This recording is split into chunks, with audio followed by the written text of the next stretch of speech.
How to turn off autocorrection in WhatsApp. Hello everyone, welcome back to our channel and today we are back again with a new video.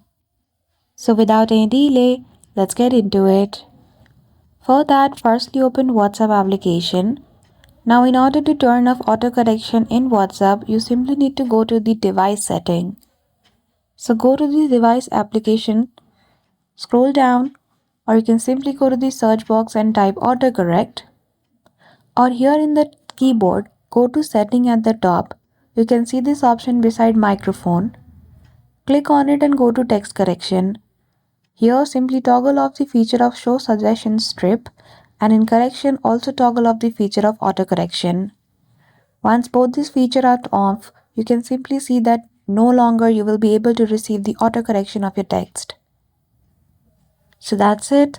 I hope you found this video helpful. If you did, don't forget to give it a thumbs up and subscribe to our channel for such tutorial. Thank you for watching till the end.